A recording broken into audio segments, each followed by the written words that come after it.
Welcome to Jesus Calling for January 12th.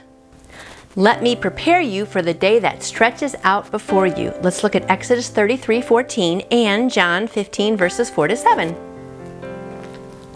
Exodus is in the Old Testament, and we're looking at chapter 33, verse 14. I'm going to back up. We're going to start with verse 12. Moses and the glory of the Lord. Moses said to the Lord, "You have been telling me, lead these people, but you have not let me know whom you will send with me. You have said, I know you by name, and you have found favor with me. If you are pleased with me, teach me your ways so that I may know you and continue to find favor with you. Remember that this nation is your people." The Lord replied, "My presence will go with you, and I will give you rest."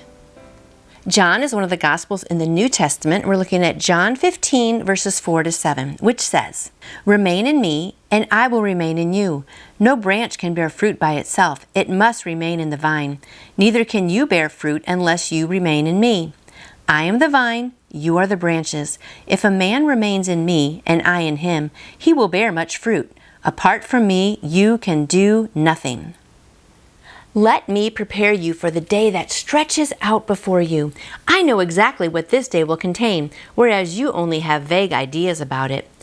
You would like to see a map showing all the twists and turns of your journey.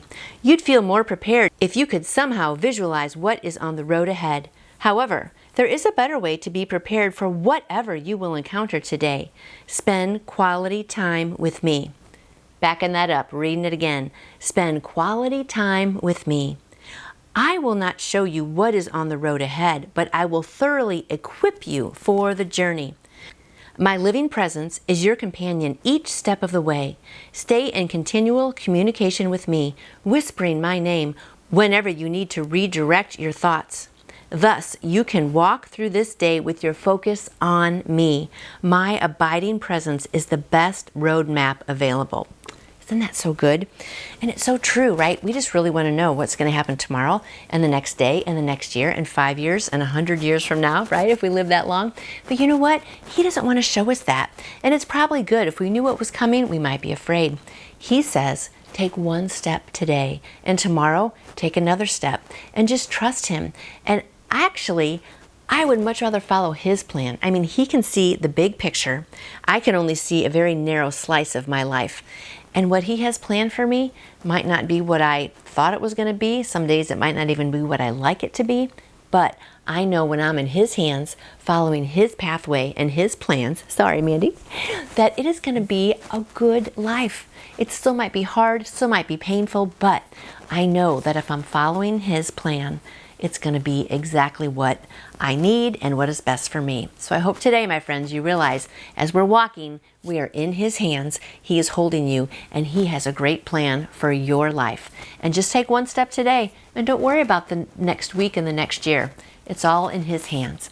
I like this saying, I don't know what my future holds, but I know who holds my future. Isn't that good? And with that, we can rest and have a good day. Have a good day trusting him with your roadmap, and I'll see you back here tomorrow. You can order your own Jesus Calling devotional book by going to jesuscalling.com. And I would love to answer any questions you may have about faith in Jesus. Just email me through my website, nancyjoytoyou.com.